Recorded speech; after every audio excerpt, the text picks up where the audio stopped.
আপনি ছাড়া তো আমার আর কেউ নাই। আপনি আমার উপরে দয়া করেন, রহম করেন, ঈমানি শক্তি বৃদ্ধি বানায় দেন। আল্লাহ পাক রব্বুল আলামিন কবুল করেছে। হযরতে আবু বকর কেরায় করে বেলালে হাবশিকে নবীর দরবারে নিয়ে গেল। নবীর দরবারে যাওয়ার পর হযরতে বেলাল চোখের পানি ফেলাইয়া নবীজির মায়াবী নুরানি চেহারা মুবারক দেখিয়া কান্নায় ঢলে পড়েছে আর বলে, ও মায়ার নবী, আপনার উপরে ঈমান আনার কারণে বেঈমানেরা আমারে মারতে কম মারে নাই।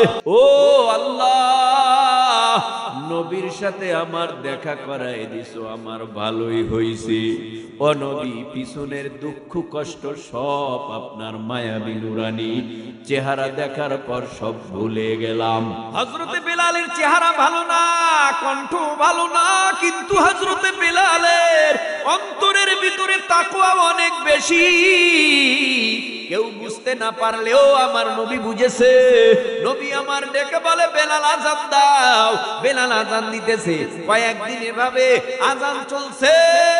ওই বেঈমানেরা, নবীর দুশমনেরা ডাক দিয়া বলতেছে, দেখো মসজিদে নববীর মধ্যে ইমামও যেমন মুয়াজ্জিনও তেমন। কারণ উপহাস করতেছে, খারাপ জানতেছে। হযরতে বেলালের জবানে আশহাদু উচ্চারণ হতো না, মুখে ছিল, জবানে ছিল তোতলা, আশহাদু বলতো।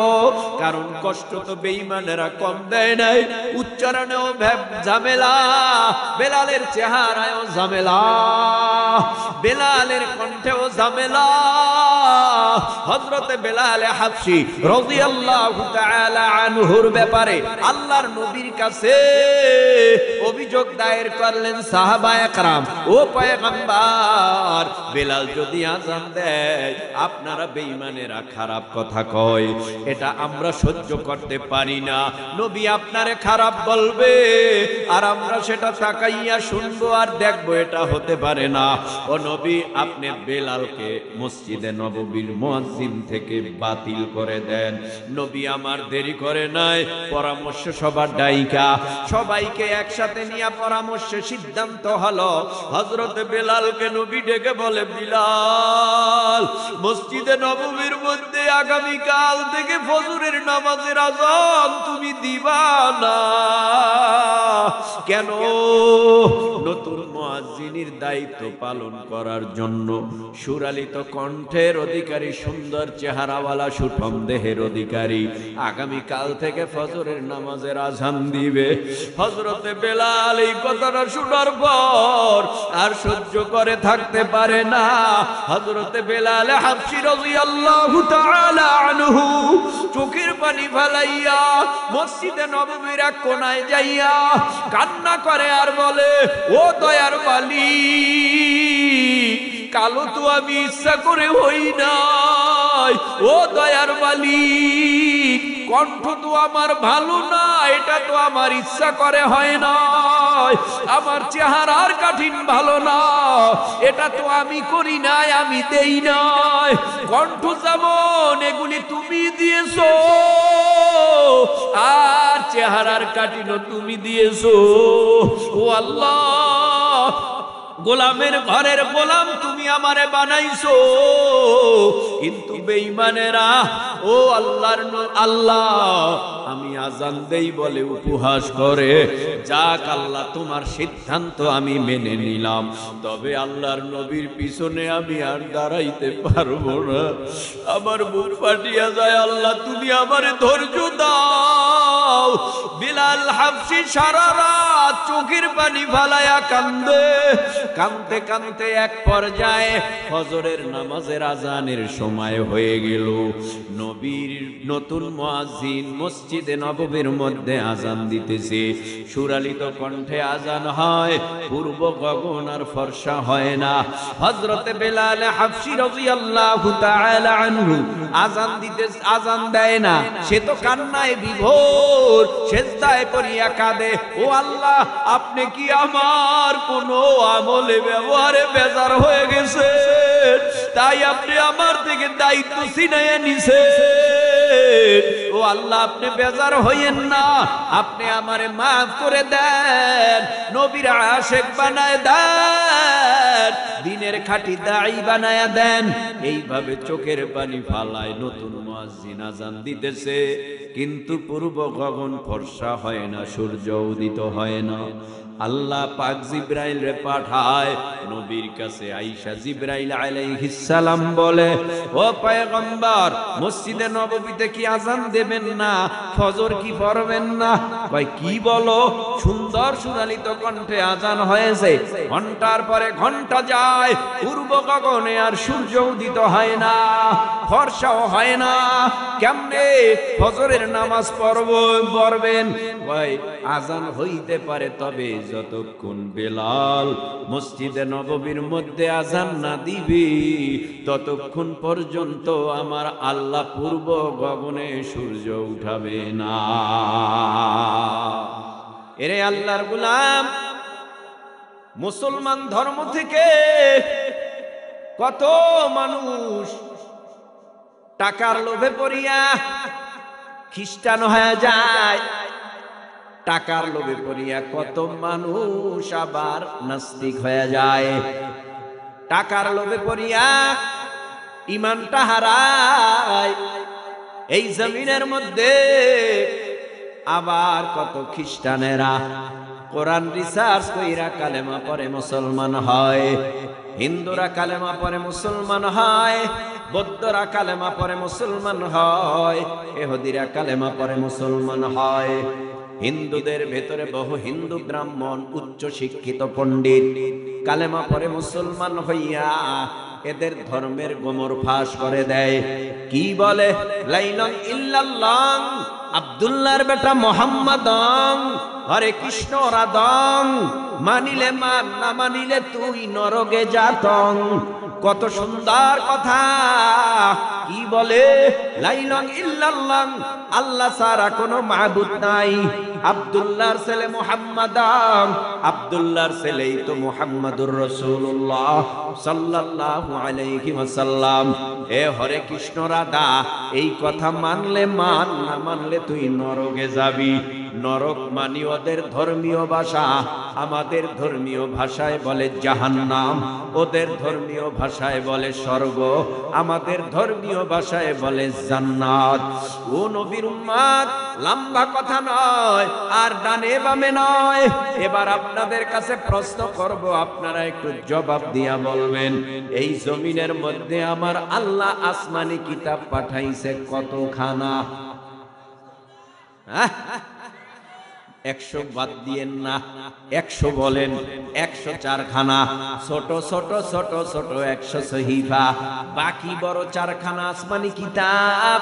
নবী রাসূল পয়গম্বর দুনিয়ার জমিনের মধ্যে আমার আল্লাহ পাঠাইছে লক্ষ দিক, তবে লক্ষ দিক আসমানি কিতাব আমার আল্লাহ পাঠায় নাই, মাত্র আসমানি কিতাব পাঠাইছে 104 খানা। ছোট ছোট 100 সহিফা, বাকি বড় 4 খানা আসমানি কিতাব। একটার নাম তাওরাত, আর একটা জাবুর, আর একটা ইনজিল, আর একটা পবিত্র মহাগ্রন্থ আল কোরআন। এ যুবক ভাই, ও মুরব্বি বাবা, একটু জিহ্বা নাড়াইয়া উঁচু আওয়াজে জবাব দিয়া বলবা, এই জমিনের মধ্যে ঈসা নবী এখন জীবিত আছে? এ জমিনে আসবে কি আগামীকাল? কথা বলেন না কেন? আসমানে আছে, জমিনের মধ্যে এখন ঈসা নবী নাই। এই জমিনের মধ্যে মুসা নবী নাই, দাউদ নবী নাই, আমার নবী আপনার নবী দো জাহানের সরদার মুহাম্মাদুর রাসূলুল্লাহ সাল্লাল্লাহু আলাইহি ওয়াসাল্লাম নাই। মুসা নবীর উপরে তাওরাত নাজিল হয়, মুসা নবী বিদায়, তাওরাত বিদায়। দাউদ নবীর উপরে জাবুর নাজিল হয়, দাউদ নবী বিদায়, জাবুর বিদায়, ঈসা নবী বিদায়, ইনজিল বিদায়। এ যুবক, একটু জিহ্বা নাড়ায় বলো, আমার নবীও বিদায় হলো ১৫০০ বছর আগে। আমার নবীর বিদায়ের পর নবীর উপরে নাজিলকৃত মহাগ্রন্থ আল কুরআন, নবীর বিদায়ের পর আজও সারা দুনিয়ার জমিনে আছে না নাই? মুসা নবী বিদায় হলো, তাওরাত বিদায় হলো, দাউদ নবী বিদায়, জাবুর বিদায়, ঈসা নবী বিদায়, ইনজিল বিদায়, আমার নবী বিদায় হলো, কিন্তু কোরআন বিদায় হলো না কেন? এটার জবাব হলো 103 খানা কিতাব নাজিল কইরা আমার আল্লাহ বলেন নাই আমি আল্লাহ হেফাজত করব, আমি আল্লাহ এটা সংরক্ষণ করব। কিন্তু কোরআন নাজিল করার পর আল্লাহ পাক রব্বুল আলামিন বলেন কোরআন নাজিল করলাম আমি আল্লাহ, আর এই কোরআনের হেফাজতের জিম্মাদারিও নিলাম আমি আল্লাহ। ইন্না নাহনু নাযালনা যিকরা ওয়া ইন্না লাহু লাহাফিজুন।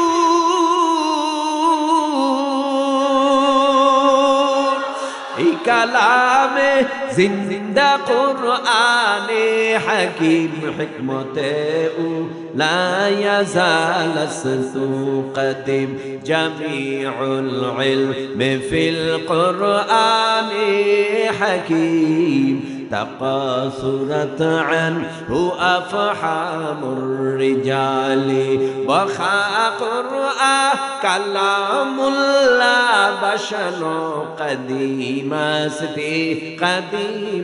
ستي نينو আল্লাহ বলেন ইন্না নাহনু নাযালনা যিকরা ওয়া ইন্না লাহু লাহাফিজুন। আমি কোরআন নাজিল করেছি, নিশ্চয়ই কোরআনকে আমি আল্লাহ হেফাজত করব। কোরআন নাজিল হওয়ার পর আবু জাহেল, সায়বা অথবা আবু লাহাব কোরআনের সাথে দুশমনি করেছে, কোরআনের আলোকে নিভায় দেওয়ার ষড়যন্ত্র করেছে। আমার আল্লাহ আবু জাহেল, সায়বা অথবা আবু লাহাবকে নিভাইয়া দিল।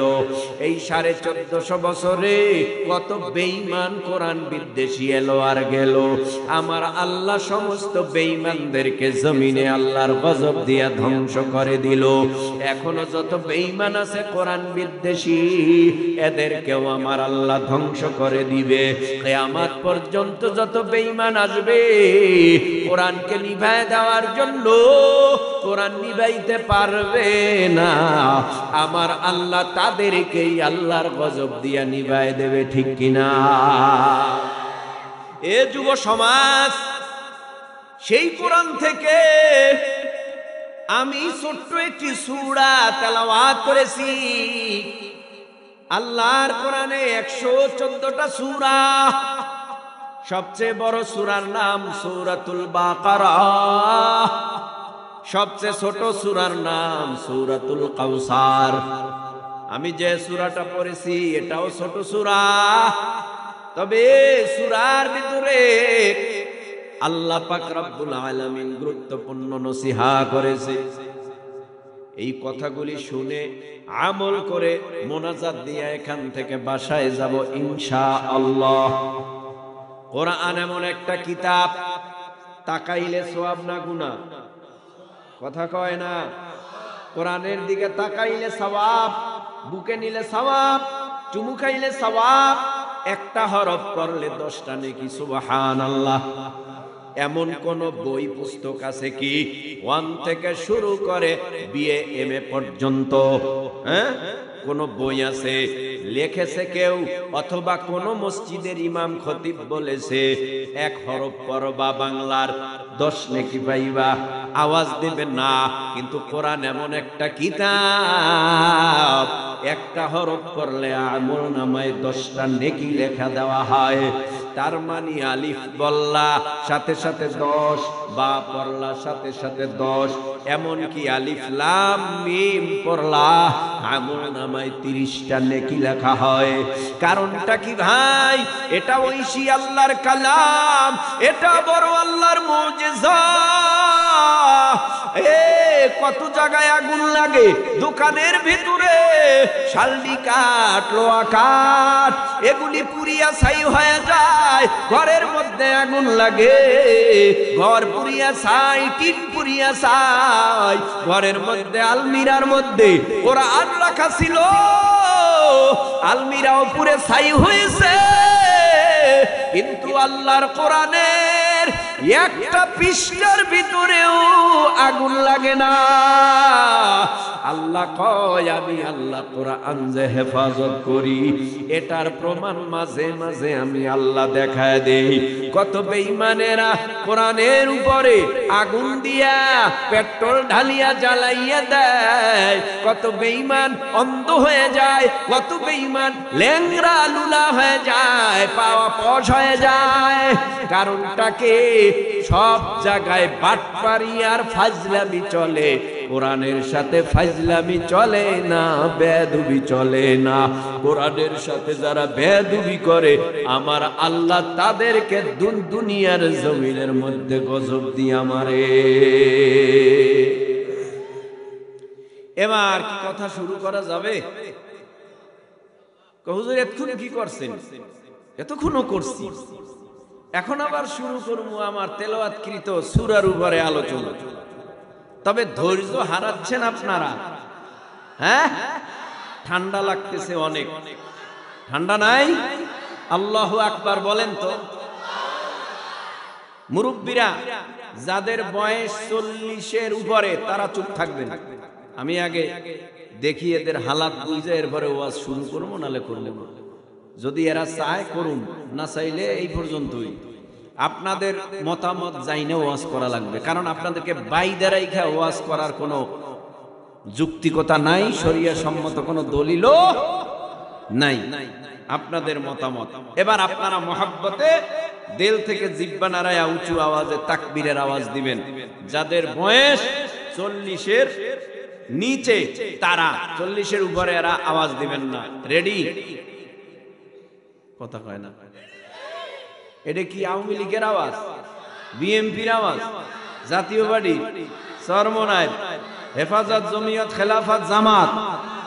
আওয়াজ দেবেন আল্লাহু আকবার। সবাই যার মধ্যে ঈমান আছে তার অন্তর থেকেই আওয়াজ আসবে আল্লাহু আকবার, ঠিক নেই? তাহলে এবার মুরব্বীরা চুপ, তরুণ কিশোর সবাই নারায়ে তাকবীর, নারায়ে তাকবীর।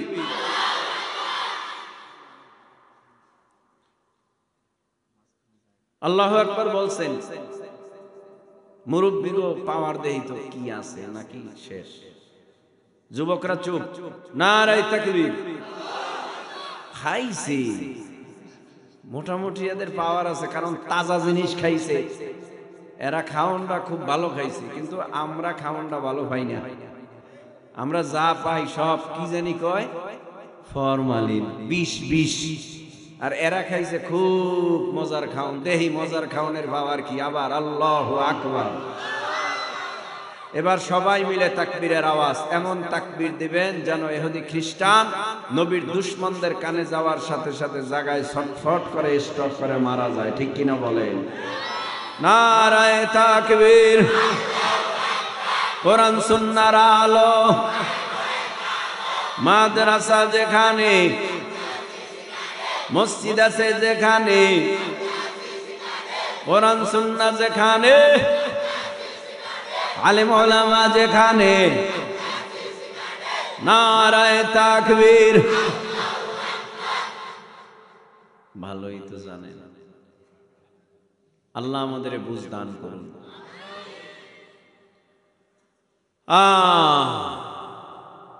আল্লাহ পাক রব্বুল আলামিন বলেন, ওয়াল আসরি ইন্নাল ইনসানা লাফি খুসর ইল্লাল্লাযীনা আমানু ওয়া আমিলুস সালিহাত ওয়া তাওয়াসাউ বিল হাক্কি ওয়া তাওয়াসাউ বিস সাবর। আল্লাহ পাক রব্বুল আলামিন বলেন, সময়ের শপথ, কালের কসম, দুনিয়ার মধ্যে যত ইনসান, সকল ইনসানের দল ক্ষতিগ্রস্ত। সমস্ত ইনসানের দল পরকালে জাহান্নামী, সমস্ত ইনসানের দল ধ্বংস। আল্লাহ বলেন, সময়ের শপথ, ওয়াল আসর ইন্নাল ইনসানা লাফি খুসর। এই কথা বলে আমার আল্লাহ দেয়াল লাগায় দেয় নাই, এই কথা বলে আমার আল্লাহ তালা লাগায় দেয় নাই, সমাপ্ত করেন নাই। আল্লাহ পাক বলে, ওই সমস্ত মানুষ ক্ষতিগ্রস্ত না, ওই সমস্ত মানুষ বিপদগামী না, ওই সমস্ত মানুষ জাহান্নামের আসামিও না। কোন সমস্ত মানুষ বলে? যার মধ্যে 4টা গুণ পাওয়া যাবে। 4 গুণওয়ালা মানুষগুলো ক্ষতিগ্রস্ত না, জাহান্নামী না, এরা হালাক হবে না। 1 নাম্বার ইল্লাল্লাযীনা আমানু, 2 নাম্বার ওয়া আমিলুস সালিহাত, 3 নাম্বার ওয়াতাওয়াসাউ বিল হক, 4 নাম্বার ওয়াতাওয়াসাউ বিস সাবর। 1 নম্বরে ঈমান, 2 নম্বরে নেক আমল, 3 নম্বরে সদা সর্বদা হকের উপরে নিজে ইস্তেকামাত থাকা, হকের দিকে মানুষদেরকে আহ্বান করা। 4 নাম্বার সকল মুসিবতে বান্দা তুমি ধৈর্য ধরবা। এই 4টা গুণ যদি তোমার মধ্যে পাওয়া যায়, এই 4 গুণওয়ালা মানুষগুলি জাহান্নামী নয়, এই 4 গুণওয়ালা মানুষগুলো আল্লাহর জান্নাতের মেহমান। এবার সুবহানাল্লাহ কোনার সামনে আগান, পিছনে দাঁড়ায় থাকতেছে, অনেকে দাঁড়ায় রয়েছে। 1 ইঞ্চি 2 ইঞ্চি 1 বিঘা 2 বিঘা 1 হাত কইরাও যদি আগান, মানুষগুলি বসতে পারবে। ঠান্ডায় কি দাঁড়াইয়া ওয়াজ শোনা যায়? একটু আগায় আসেন আর আমার ওয়াজ চলতে থাকুক, নাকি বলেন? ভাইরা আমার, আগাইতে হবে, আর জানি বলা না লাগে। আপনারা খুব ভালো মানুষ, আলহামদুলিল্লাহ। কথা বললেই শুনেন, কথা বললেই শুনেন। আল্লাহ কবুল করুক, জোরে বলেন আমিন। ভাইরা আমার, এই 4 গুণওয়ালা মানুষগুলো আল্লাহর জান্নাতের মেহমান, এরা ক্ষতিগ্রস্ত না। এই 4 গুণের 1 নাম্বার গুণের নাম ঈমান। কি নাম? 1 নাম্বার গুণের নাম ঈমান। ও ভাই, ঈমান কি জিনিস? ঈমান কি? ঈমান অর্থ কি? এটা আমরা অনেকেই জানি না। এই জন্য ঈমানের উপরে হালকা পাতলা কথা বলি। এরপরে বলবো নেক আমলের প্রতি কথা, হকের আহ্বানের প্রতি কথা, এরপরে ধৈর্যের উপরে কিছু কথা।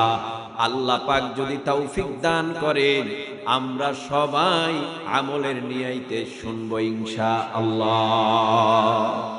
ইল্লাল্লাযীনা আমানু, ঈমানের গুণ। ঈমান কি জিনিস? যা অদৃশ্যের উপরে বিশ্বাস রাখতে হয়।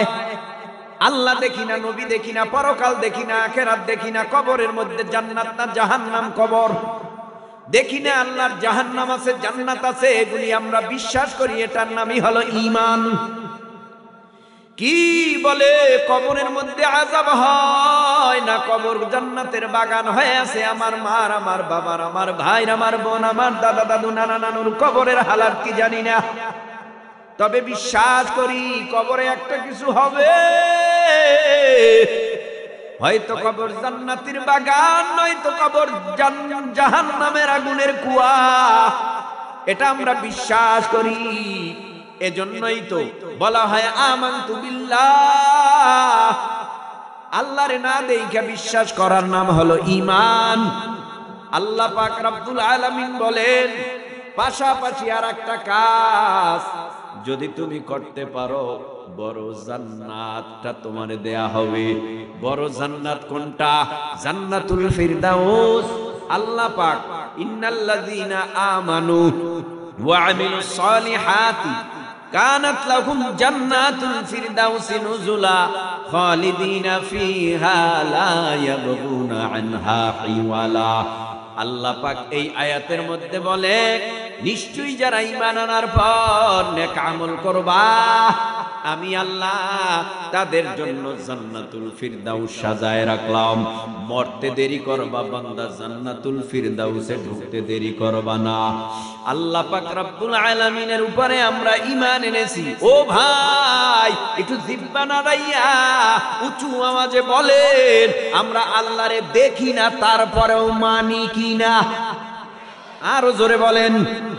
আমরা আল্লাহ দেখি না তারপরও আল্লাহ মানি, নবী দেখি না তারপরও নবী মানি, পরকাল দেখি না বিশ্বাস করি, কবরে আযাব হয় না, কবর জান্নাতের বাগান হয় বিশ্বাস করি, ফেরেশতা আছে না নাই ফেরেশতার উপরে বিশ্বাস করি, কিয়ামত হবে ভালো মন্দ তাকদীরের উপরে বিশ্বাস করি, আল্লাহর আসমানি কিতাবের উপরে বিশ্বাস করি, মউতের উপরে বিশ্বাস করি, মরণের পরে আল্লাহ পুনর্জীবিত করবে এটার উপরে আমরা বিশ্বাস করি। ওরে নবীর উম্মতের দল ও পর্দার অন্তরালার মাগো, এক নম্বরে হলো ঈমান, দুই নম্বরে হলো নেক আমল। ঈমান আনার পর যদি নেক আমল করো সোজা মরতে দেরি করবা, আল্লাহর জান্নাতুল ফিরদাউসে ঢুকতে দেরি করবা না। জান্নাতে যাওয়ার পরে কি যে মজা, কি যে মজা, এটা জান্নাতি ছাড়া কেউ বুঝবে না। এই দিকে পরে ঈমান আনছি আমরা, এই ঈমানদারদেরকে দুনিয়ার জমিনের মধ্যে বেঈমানেরা বহু কষ্ট দিয়েছে, এখনো ঈমানওয়ালাদেরকে কষ্ট দেয়, কিয়ামত পর্যন্ত কষ্ট দিতেই থাকবে। তারপরও ঈমানওয়ালারা ঈমান হারাবে না। যদি ঈমানওয়ালারা ঈমান হারায় আল্লাহর জান্নাত বড় জান্নাত পাবে না, জান্নাতুল ফিরদাউস পাবে না। ঈমান আনার পর ঈমানের উপরে ইস্তেকামাত থাকতে হবে, ধৈর্য ধরতে হবে, ধৈর্য ধরতে হবে। তারপরে আমার আল্লাহ পুরস্কৃত করবে, দুনিয়াতেও পুরস্কার দিবে, আখিরাতেও পুরস্কার দিবে। কথায় কথা টানে ছোট্ট একটা হাদিসের গল্প শোনাই। এরে নবীর উম্মত, ঈমান কি জিনিস এটার স্বাদ পেয়েছে হযরতে কালো বেলালে হাবশী। ঈমানের স্বাদ কেমন আমরা পাই না, ঈমানের মজা আমরা পাই না। ঈমানের মজা পেয়েছিল হযরতে সুমাইয়া রাদিয়াল্লাহু তাআলা আনহা, ঈমানের মজা পেয়েছিল হযরতে খুবাইব রাদিয়াল্লাহু তাআলা, ঈমানের মজা পেয়েছিল হযরতে আসিয়া রাদিয়াল্লাহু তাআলা আনহা। কেমন ঈমান, মৃত্যুর মুখামুখি দাঁড়িয়ে গেছে, ডাক দিয়া কয় ঈমান ছাড়বি না মরবি? কয় মরমু, ঈমান ছাড়মু না। আল্লাহু আকবার বলেন। আমি মরতে তৈয়ার, ঈমান ছাড়তে তৈয়ার না, কারণ আমি যদি ঈমান ছাড়িয়া দে পরকালে আল্লাহর আদালতে আমি কিছু পাবো না, আমি হালাক হয়ে যাব, হালাক হয়ে যাব। কত ভাইরে আগুনে পুইরা মারছে তারপর ঈমান ছাড়ে না, কত ভাইরে পানিতে চুবাইয়া মারছে তারপর ঈমান ছাড়ে না, কত ভাইরে জাতি ভাইরে ফাঁসিতে ঝুলাইয়া মারছে তারপরও ঈমান ছাড়ে না, কত ভাইরে কষ্ট দিয়া বলছে জেলখানায় বন্দী হয়ে থাক, আর কোনদিন জেলখানা থেকে বের হতে পারবি না। যদি তুই হক কথা বলো তাহলে জেলখানা থেকে বের হতে পারবি না, সত্য বলা যাবে না, কুকর্মর কথা বলা যাবে না, মিথ্যার কথা বলা যাবে না, ডাকাত পাচারের কথা বলা যাবে না। কিন্তু উলামা একরাম বলেছে আমার জীবন থাকতে এগুলি আমি গোপন রাখতে পারবো না, জাতিরে সজাগ বানাতে হবে, জাতিরে জানাতে হবে। ও বাঙালি জাতিরে, তোরা ভয় পাবি না, জেলে একবার কেন 1000 বারো যদি বেঈমানেরা ঢুকায়, জেলে একবার কেন 1000 বারো যদি ফাঁসির কাস্টে ঝুলায়, তবুও আমার ঈমান পালাইতে পারবে না। মরতে রাজি আছি তবুও বেঈমানের কাছে টাকা খাইয়া ঈমান বিক্রিতে রাজি না, ঠিক কি না? এরে নবীর উম্মতের দল, ঈমান অনেক দামি জিনিস, এটা বুঝানো যাবে না। হযরতে বেলাল হাবশী রাদিয়াল্লাহু তাআলা আনহুকে, বেলালকে ক্রয় করলো উমাইয়া। উমাইয়া তদানীন্তন সময় ছিল বেলালকে ক্রয় করার পরে বেঈমান, বেঈমানওয়ালা বেঈমান উমাইয়া বেলালের খবর জানলো। হযরতে বেলালে হাবশী কালেমা পড়ে মুসলমান হয়ে গেছে। হযরতে বেলালে হাবশীকে ডাকা হয়, ও কালো বেলাল, তুমি কি কালেমা পড়ে মুসলমান হয়েছ? মুহাম্মদ সাল্লাল্লাহু আলাইহি ওয়াসাল্লামের উপরে ঈমান এনেছো, মুহাম্মাদের আল্লাহর উপরে ঈমান এনেছো। হযরত বেলাল হাবশী রাদিয়াল্লাহু তাআলা আনহু বলে, হ্যাঁ হ্যাঁ আমি আল্লাহর উপরে ঈমান এনেছি, মুহাম্মাদুর রাসূলুল্লাহ সাল্লাল্লাহু আলাইহি ওয়াসাল্লামের উপরে ঈমান এনেছি। কারণ ঈমানের মজা, ঈমানের স্বাদ হযরত বেলালের অন্তরে বেলাল অনুভব করে। হযরতে বেলালকে উমাইয়া বলে, তোমাকে মেরে ফেলবো, কিন্তু খবরদার ঈমান ছাইরা দাও। বেলাল কয়, আমি মরতে রাজি, ঈমান ছাড়তে রাজি না। তোমার হাত পার উপরে কিন্তু আঘাত করা হবে, শরীরটাকে কিন্তু ক্ষত বিক্ষত করে দেয়া হবে। বেলাল কয়, আমার শরীর ক্ষত বিক্ষত হয়ে যাক, আমি ভিতরে আল্লাহর মহাব্বতের স্বাদ অনুভব করতেছি। রহমাতুল লিল আলামিন মুহাম্মাদুর রাসূলুল্লাহ সাল্লাল্লাহু আলাইহি ওয়াসাল্লামের স্বাদ অনুভব করতেছি, আমি ঈমান ছাড়তে পারবো না। হযরতে বেলালকে উত্তপ্ত মরুভূমির বালুর উপরে শোয়াইয়া চিৎ করে রাইখা মন কেমন একটা ভারী পাথর হযরতে বেলালের বুকের উপরে চাপাইয়া দিছে। হযরতে বেলাল কথা বলতে পারে না, জিহ্বাটা বের হয়ে গেছে। হযরতে বেলালে হাবশী ডেকে ডেকে মাবুদ আল্লাহকে বলে, ও আমার আল্লাহ, ঈমান আনার কারণে আজকে আমার বুকের উপরে পাথর চাপায় দিছে, আমি শ্বাস করতে পারি না, আমার জীবন যায় যায় অবস্থা। ও আল্লাহ, ওরা আমারে মারে, কোনো দুঃখ নাই, কিন্তু তুমি আমারে একটা সেকেন্ডের জন্য ভুলিও না,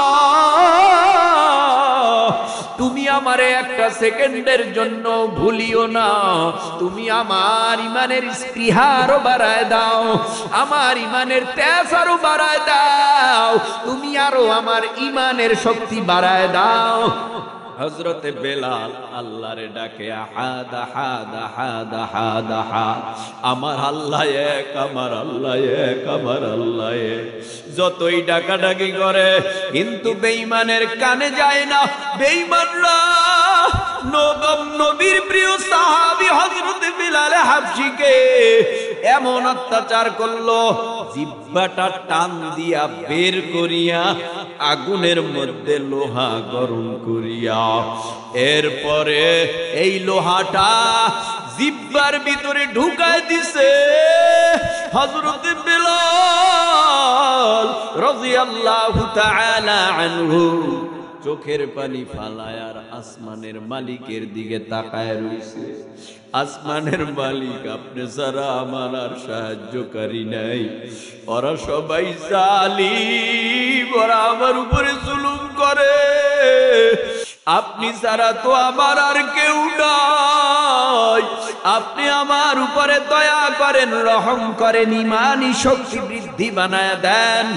আল্লাহ পাক রব্বুল আলামিন কবুল করেছে। হযরতে আবু বকর কেরায় করে বেলালে হাবশীকে নবীর দরবারে নিয়ে গেল। নবীর দরবারে যাওয়ার পর হযরতে বেলাল চোখের পানি ফেলাইয়া নবীজির মায়াবী নুরানি চেহারা মুবারক দেখিয়া কান্নায় ঢলে পড়েছে আর বলে, ও মায়ার নবী, আপনার উপরে ঈমান আনার কারণে বেঈমানেরা আমারে মারতে কম মারে না।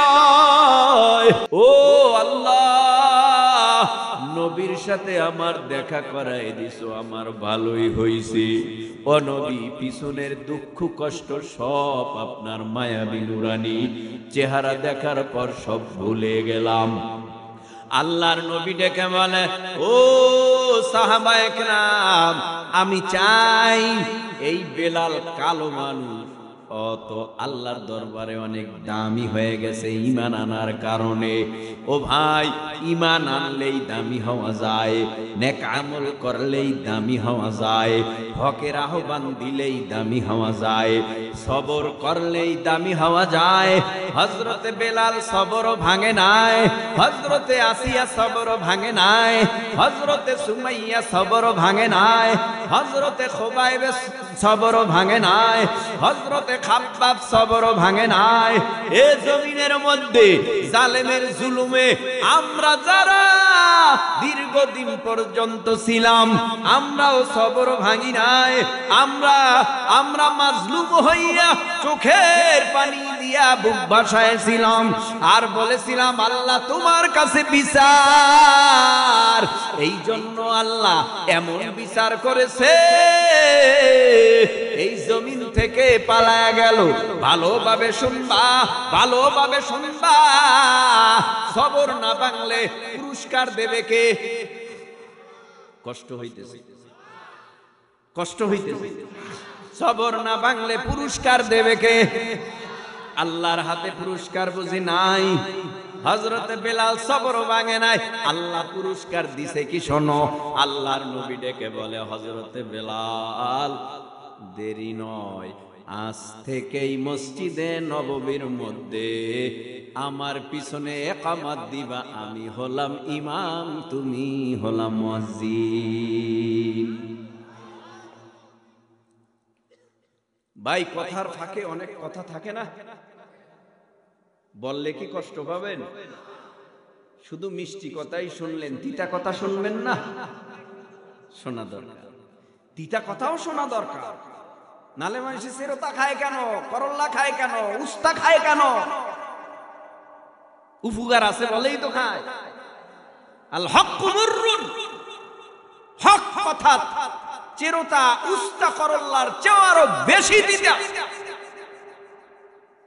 এগুলি শোনার পরে যদি মোটামুটি ধৈর্য সহকারে এখান থেকে নিয়ে যাওয়া যায়, আশা করা যায় ওই অন্তরের মধ্যে আর কোনো কোরআন হাদিস নিয়ে, আলেম উলামা নিয়ে কোনো চুলকানি রোগ থাকবে না। চুলকানি ভালো হয়ে যাবে, হিসাব কিতাব করেই কথা বলবে। হক কথাগুলি শুনে আমল করা জরুরি কিনা বলেন? জরুরি কিনা? জরুরি। আল্লাহ আমাদের সব ভাইকে কবুল করেন, বলেন আমিন। ভাইরা আমার, বেলালকে বলে আজান দাও। ও আল্লাহ, কোন বেলাল মিনারায় উঠতেছে দেখছেন নি? কোন বেলাল মিনারায় উঠতেছি? যেই বেলালের বাবা গোলাম, যেই বেলালের দাদা গোলাম, বাবার বাবা, দাদার দাদা, গোলামের ঘরের গোলাম হযরতে বেলাল। চেহারাও দেখতে ভালো না। ও ভাই, চেহারার কাটিন দিয়া তাকওয়া আল্লাহওয়ালা পরিচয় হয় না। কণ্ঠের মাপকাঠি দিয়া আল্লাহওয়ালার পরিচয় হয় না। শিক্ষার যোগ্যতা দিয়া আল্লাহওয়ালার পরিচয় হয় না। আল্লাহওয়ালার পরিচয় হয় অন্তরে তাকওয়া দিয়া, তাকওয়া দিয়া, আল্লাহর ভয় দিয়া। যা মানুষটা কালো কিন্তু অন্তরে তাকওয়া বেশি। আমাদের বরিশাল চরমনার জমিনে ঘুমালতো যাকে আমরা বলতাম কালো মানিক, কুতুবুল আলম সৈয়দ ফজলুল করিম রহমাতুল্লাহি আলাইহি। আপনাদের এই কুড়িগ্রামে আসছেনি অনেক দিন, কত যে সফর করেছে। তার জবানের কথাই ছিল দ্বিতীয় চরমনাই কুড়িগ্রাম। তার মানে কুড়িগ্রাম অনেক মোহাব্বত করত শায়েখ রহমাতুল্লাহি আলাইহি, সৈয়দ ফজলুল করিম রহমাতুল্লাহি আলাইহি কুড়িগ্রামকে অনেক মোহাব্বত করেছে, ভালোবেসেছে। কারণ কুড়িগ্রামের মানুষগুলি হলো একেবারে সরল সহজ।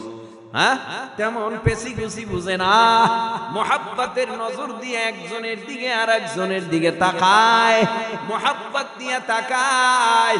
এই কুড়িগ্রামের মধ্যে কত আল্লাহওয়ালা ছিল। ওই ইসহাক রহমাতুল্লাহি আলাইহি কুড়িগ্রামে এসেছিল, ঠিক না? হযরতে সাহাক সৈয়দে সাহাক রাহমাতুল্লাহ আলাইহি এই কুড়িগ্রামে এসে পথ ভোলা মানুষদেরকে পথের দিশা দেখাইছে। কুতুবুল আলম সৈয়দ ফজলুল করিম রাহমাতুল্লাহ আলাইহি কুড়িগ্রাম আইসা বেপথওয়ালাদেরকে পথে আনার চেষ্টা করেছে। এখন শায়েখরা, বর্তমান শায়েখরা আসতেছেন। ও ভাই, আমরা শুনেছি, দেখি নাই, আপনাদের কুড়িগ্রামে নাকি একজন আল্লাহর খাঁটি বান্দা ছিল, 32 বছর পর নাকি তার লাশ কবর ভাঙনে, নদী ভাঙনে পাওয়া গেছিল। ব্যাপারটা কি ভাই? তালাশ কইরা দেখছে মানুষ, ওনার ব্যক্তি জীবন কেমন ছিল, পারিবারিক জীবন কেমন ছিল, আলোচনা কইরা দেখা গেছে সব সময় আল্লাহর নামের জিকির করত, আল্লাহর নামের জিকির করত। এই জন্য মানুষ তাকে ঘুঘু মুন্সি বলে ডাকতো। কি ব্যাপার, ঘুঘু মুন্সি বলে তারে ডাকে কে? বলে ঘুঘু যেরকম ডাকে, জিরান নাই, এইভাবে হর হামেশা জিকির করত। তার নাম ছিল বসির উদ্দিন মুন্সি, কিন্তু তারে ঘুঘু মুন্সি বলে ডাকতো কেন? ডাকতো মানুষ আল্লাহর নামের জিকির করত, এত বেশি মানুষ তাকে উপহাস কইরা ডাকতো অথবা মোহাব্বত কইরা ডাকতো। যেইভাবেই ডাকতো, কিন্তু আল্লাহর ওলি দুনিয়ার জমিন থেকে বিদায় হয়ে গেছে, মরণের পরেও তার লাশ তাজা পাওয়া গেছে। এই জমিনের মধ্যে চেহারা দিয়ে আল্লাহর ওলি হওয়া যায় না, কণ্ঠ দিয়ে আল্লাহর ওলি হওয়া যায় না, শিক্ষা দিয়াও আল্লাহর ওলি হওয়া যায় না। আল্লাহর ওলি হওয়া যায় অন্তরের তাকওয়া দিয়া। हर के दारद खौफे हक दर दिल मदम जन्नतुल मावा देहद उरा मकाम मुसलमानी गुआद गर्दान नेहादान ऐनाने खुद बदस्ते खाजदादान गरबा सूरत आदमी इंसाबुदे अहमदोबू জাহলো হানেক সাবুদে। কি বুঝাইতে চাইলাম? হযরতে বেলালের চেহারা ভালো না, কণ্ঠ ভালো না, কিন্তু হযরতে বেলালের অন্তরের ভিতরে তাকওয়া অনেক বেশি। কেউ বুঝতে না পারলেও আমার নবী বুঝেছে। নবী আমার ডেকে বলে, বেলাল আযান দাও। বেলাল আযান দিতেছে। কয়েকদিন এভাবে আযান চলছে। ওই বেঈমানেরা, নবীর দুশমনেরা ডাক দিয়া বলতেছে, দেখো মসজিদে নববীর মধ্যে ইমামও যেমন, মুয়াজ্জিনও তেমন। কারণ উপহাস করতেছে, খারাপ জানতেছে। হযরতে বেলালের জবানে আশহাদু উচ্চারণ হতো না, মুখে ছিল, জবানে ছিল তোতলা, আশহাদু বলতো। কারণ কষ্ট তো বেঈমানেরা কম দেয় নাই, উচ্চারণেও ঝামেলা, বেলালের চেহারায়ও ঝামেলা, বেলালের কণ্ঠেও ঝামেলা। হযরতে বেলাল হাবশী রাদিয়াল্লাহু তাআলা আনহুর ব্যাপারে আল্লাহর নবীর কাছে অভিযোগ দায়ের করলেন সাহাবায়ে کرام, ও পয়গম্বর, বেলাল যদি আযান দেয় আপনারা বেঈমানেরা খারাপ কথা কয়, এটা আমরা সহ্য করতে পারি না। নবী আপনারে খারাপ বলবে আর আমরা সেটা তাকাইয়া শুনবো আর দেখবো, এটা হতে পারে না। ও নবী, আপনি বেলালকে মসজিদে নববীর মুয়াজ্জিন থেকে বাতিল করে দেন। নবী আমার দেরি করে নাই, পরামর্শ সবার ডাইকা সবাইকে একসাথে নিয়ে পরামর্শে সিদ্ধান্ত হলো, হযরতে বেলালকে নবী ডেকে বলে, বিলাল, মসজিদে নববীর মধ্যে আগামী কাল থেকে ফজরের নামাজের আযান তুমি দিবা না। কেন? নতুন মুয়াজ্জিনের দায়িত্ব পালন করার জন্য সুরালিত কণ্ঠের অধিকারী, সুন্দর চেহারাওয়ালা, সুঠম দেহের অধিকারী আগামী কাল থেকে ফজরের নামাজের আজান দিবে। হযরতে বেলাল এই কথাটা শোনার পর আর সহ্য করে থাকতে পারে না। হযরতে বেলাল হাবশী রাদিয়াল্লাহু তাআলা আনহু চোখের পানি ফেলাইয়া মসজিদে নববীর এক কোনায় যাইয়া কান্না করে আর বলে, ও দয়ার মালিক, কালো তো আমি ইচ্ছা করে হই নাই। ও দয়ার মালিক, কণ্ঠ তো আমার ভালো না, এটা তো আমার ইচ্ছা করে হয় নাই। আমার চেহারার কাঠিন ভালো না, এটা তো আমি করি নাই, আমি দেই নাই। কণ্ঠ যেমন এগুলি তুমি দিয়েছো, আর চেহারার কাঠিনও তুমি দিয়েছো। ও আল্লাহ, গোলামের ঘরের গোলাম তুমি আমারে বানাইছো, কিন্তু বেঈমানেরা ও আল্লাহর আল্লাহ আমি আজান দেই বলে উপহাস করে। যাক আল্লাহ, তোমার সিদ্ধান্ত আমি মেনে নিলাম, তবে আল্লাহর নবীর পিছনে আমি আর দাঁড়াইতে পারবো না। আমার বুক ফাটিয়া যায়, আল্লাহ তুমি আমারে ধৈর্য দাও। বিলাল হাবশী সারা রাত চোখের পানি ফালায়া কান্দে। কাঁদতে কাঁদতে এক পর্যায়ে ফজরের নামাজের আজানের সময় হয়ে গেল। নবীর নতুন মুয়াজ্জিন মসজিদে নববীর মধ্যে আজান দিতেছে। সুরালিত কণ্ঠে আজান হয়, পূর্ব গগন আর ফর্সা হয় না। হযরতে বেলাল হাবশী রাদিয়াল্লাহু তাআলা আনহু আজান দিতে আজান দেয় না, সে তো কান্নায় বিভোর, সেজদায় পড়িয়া কাঁদে, ও আল্লাহ আপনি কি আমার কোনো আমলে ব্যবহারে বেজার হয়ে গেছে, তাই আপনি আমার থেকে দায়িত্ব ছিনাইয়া নিছেন। ও আল্লাহ আপনি বেজার হইয়েন না, আপনি আমারে মাফ করে দেন, নবীর আশিক বানায় দেন, দিনের খাঁটি দাঈ বানায়া দেন।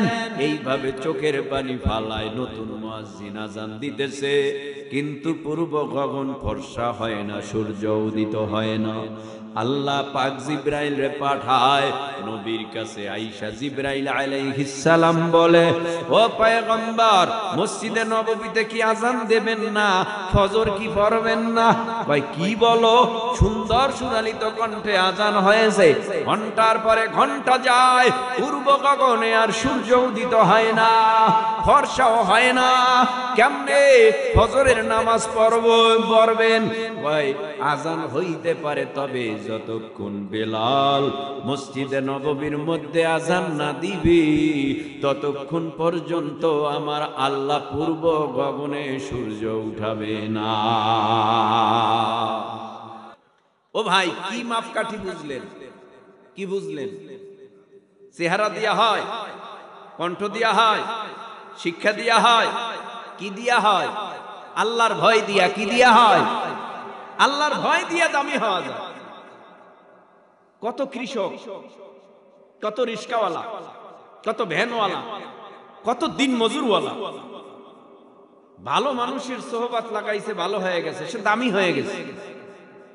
আমি বক্তা ওয়াজ করি সারা দেশে, কত মানুষ দোয়ার জন্য যায়। তো আমার খবর যদি ওরা জানতো যে মুসাফা করতেছে কোন পাপীর সাথে, এটা যদি জানতো কোন পাবলিক, আমার হাতে হাত লাগানো তো দূরের কথা, আমার বয়ান শোনা তো দূরের কথা, সে 3 মাইল দূর থেকে দৌড়িত।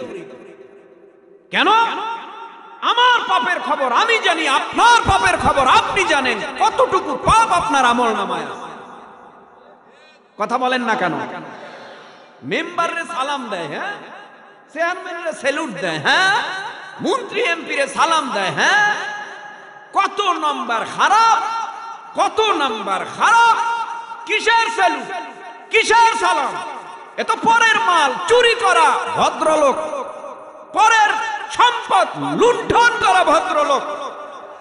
সালাম দেয় মানুষ কেন? বলে সালাম দেয় মানুষ ভয়ে, যদি সালাম না দেই আমার কলার দইরা যদি জিগায় আমি চেয়ারম্যান সাহেব, মেম্বার সাহেব, মন্ত্রী সাহেব, এমপি সাহেব, আমি টাকাওয়ালা এলাকার বড় মাতুব্বার, আমারে সালাম দিলি না কেন? এই ভয়ে অনেকে সালাম দেয়। ওই মিয়া, সালাম কি চাইয়া পাওয়া যায়? আরো জোরে। ইজ্জত চাইয়া পাওয়া যায়? ইজ্জত কার হাতে? সম্মান কে দেয়? মসজিদের হুজুর সালাম লইয়া কুল পায় না, আর একজন রাস্তা দিয়ে আড়ে সালামের আশায়, মসজিদের বারিন্দায়ও আয় না, সালামের আশায় হাঁটছে। কি আজীব ব্যাপার! হঠাৎ করে মাদ্রাসার দুইটা 8 বছর 9 বছরের ছেলে দেখছে, ওরা খেলতেছে, পোলাপান খেলে না, খেলতে খেলতে যাইতেছে, ওই সালাম, যে সালামের আশায় ঘুরে, ওনারে সালাম আর দেয় নাই। আছে মাদ্রাসায় কি পড়ায়? হুজুররা কি পড়ায়? সালাম দিলি না? আচ্ছা বলুন তো, ও এখন পর্যন্ত সালামের কিডা বুঝে? বুঝে? ওই মাতুব্বারের ধমক খাইয়া বাসায় গিয়া মার সাথে কান্না করে। মায় কয় কি হয়েছে? মাও তো আবার আদর্শবান মা। কি হয়েছে? কয় আমি সালাম দেই না দেখে আমারে মারতে চাইছে। কে? কয় অমক মেয়া। কয় ভালো করছে, তোরে মার দেওয়া উচিত ছিল। আদর্শ মায়ের আদর্শ সন্তান, মার দেওয়া উচিত ছিল তোরে। কেন? তুই সালাম দিলি না কেন? তোর তো সালাম দেওয়া উচিত ছিল, তুই দিলি না কেন? আর যদি দুনিয়াদার মা হইতো, বাবারে লইয়া ওই বাড়িতে হাজির, ওই মিয়া তুমি আমার ছেলেরে মারতে গেছো কেন? সালামের আশায় সালাম দেয় না, এই জন্য ধমক দিলা কেন বলো? কিন্তু এই কথা বলতো যারা দুনিয়াদার তারা। এজন্য দেখেন না, টাকার গরমে কিছু ছাত্র মাদ্রাসায় দিছে, তো এর বাপের টাকা পয়সার অভাব। এজন্য মাদ্রাসার সামনে আইসা মোহতামিম সাহেব ছাত্রের একটা থাপ্পড় দিছে, না হয় একটা ফিডান দিছে পড়ার জন্য, দুষ্টমির জন্য। এই মাদ্রাসার সামনে, ওই বড় হুজুর কই? কে? কি হইছে? আমার ছেলের মারলো কেন? কে? আপনি না বললেন আমার ছেলের গোশত আপনার হাড্ডি আমার? আপনি না কইয়া গেলেন? এখন একটা চর খাইতে পারলে না, আপনার কাছে নালিশ দিছে, এখন আপনি আইছেন ধমক দিতে, মারতে। না আপনার মাদ্রাসায় পড়াবো না, আমার ছেলেরে পিটাইলেন কেন? বলেনি? বলে। এমনটা যেন না হয়। তাহলে আমি কথা বলতেছিলাম, ভালো হয়, ভালো হওয়ার লাইন হলো তাকওয়া, আল্লাহর ভয়। আল্লাহর ভয় আল্লাহ যেন আমাদের ভিতরে দান করেন, বলেন আমিন। আরো জোরে বলেন আমিন। আরো কি ওয়াজ শুনবেন? হ্যাঁ, কতক্ষণ শুনতে রাজি? সারা রাত্রের পক্ষে কারা কারা? এক হাত জাগাইছে, 2 হাত জাগায় না। আল্লাহ দিছে 2 হাত, আর এক হাত কম্বলের নিচে রাখছেন নি? দোনো হাত জাগান, জাগান, জাগান, জাগান। বন্দুকের নলের মতো আঙ্গুলগুলি সোজা করেন, বন্দুকের নলের মতো সোজা করছেন। এবার হাত মুষ্টি বাঁধেন, বাঁধছেন। এবার শক্তি আনেন, আনছেন। এবার সবাই জোরে তাকবীরের আওয়াজ দেন, আল্লাহু আকবার। আরো জোরে, আল্লাহু আকবার। নাস্তি ربنا آتنا في الدنيا حسنة وفي الآخرة حسنة وقنا عذاب النار ربنا لا تزغ قلوبنا بعد إذ هديتنا وهب لنا من لدنك رحمة إنك أنت الوهاب رب ارحمهما كما ربياني صغيرا رب ارحمهما كما ربياني صغيرا ও পরওয়ারদিগার আলম, গভীর রাত, প্রচন্ড ঠান্ডা। এই গভীর রাত্রে জজ কোর্ট, সুপ্রিম কোর্ট, হাই কোর্টের দরওয়াজাগুলি বন্ধ। এই গভীর রাত্রে কারো ঘরের দরওয়াজা খোলা নাই, সবগুলি বন্ধ। আয় আল্লাহ, আমরা জানি আপনার আরশে আযমের দরওয়াজা রাত গভীর হলে বেশি খোলা হয়। আপনার আরশে আযমের দরওয়াজার কিনারায় গুনার বোঝা মাথায় নিয়ে হাজির। দয়া করে মায়া করে আমাদের জীবনের সব গুনাহ মাফ করে দেন আল্লাহ। যেই হাত উঠাইছি এই হাত গুনাহ করিয়া নাফাক, যেই জবান দিয়া আপনার কাছে চাই এই জবান নাপাক, অন্তর নাপাক, পাও নাপাক, শরীরের পশম নাপাক। তারপরও মনে বড় আশা, আমরা শেষ নবীর উম্মত, আমরা বিশ্ব নবীর উম্মত। আল্লাহ দয়া করে মায়া করে নবীর উসিলা করিয়া আমাদের জীবনের সব গুনাহ মাফ কইরা গুনাহগুলো নেকের দ্বারা পরিবর্তন করে দেন। আয় আল্লাহ তাকাইয়া দেখেন কত যুবক, কত কিশোর, কত তরুণ, কত দাড়ি পাকা চুল পাকা মুরব্বী বাবা, কত পর্দার অন্তরালের মা বোনেরা আপনার দরবারে হাত তুলেছি।